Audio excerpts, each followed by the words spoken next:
See, this is a perfect example. You don't understand the nature of force and violence. That's one of the most important things that you can be doing as educators or somebody responsible for education. And I've asked many, many times, and I've confirmed with you, that you'd have armed men remove me. Now, what you should be teaching the children, the nature of force and violence. There are times when it's okay to use force and violence, and there's times when it's not. You can't make a claim that I'm doing violence to you by taking this off. I'm not.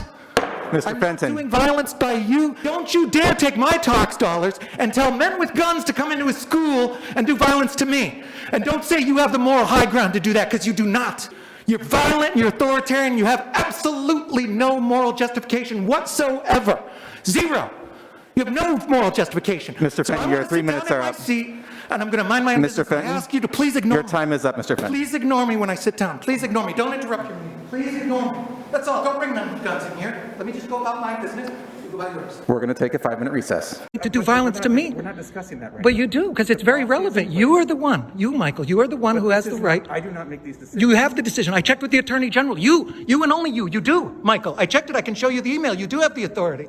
You don't have to enforce this. You don't have to bring men with guns here. You don't have to call the police. You didn't sign up for this.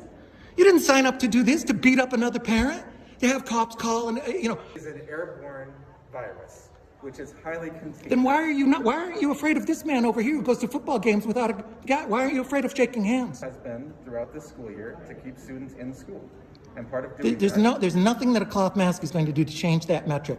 And we're not talking about that. We're talking about force and violence. Reduce transmission within the school building. It won't do it. It doesn't do anything. Have you read the studies on it? References on the CDC website about masks.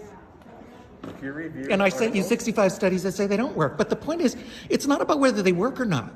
I actually was arguing for masks. If you look at my Facebook post from 2 years ago, I was arguing for masks. What I'm arguing against is force and violence. How about you, Brian? Why do you go to the football game?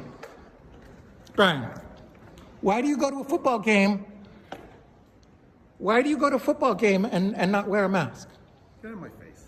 I'm not in your face. I'm 6 feet away. Acting completely irrational. I'm asking you why you go to a football game. Why do you go to a football game? You want to go and wear a mask when you feel like it, and I would too.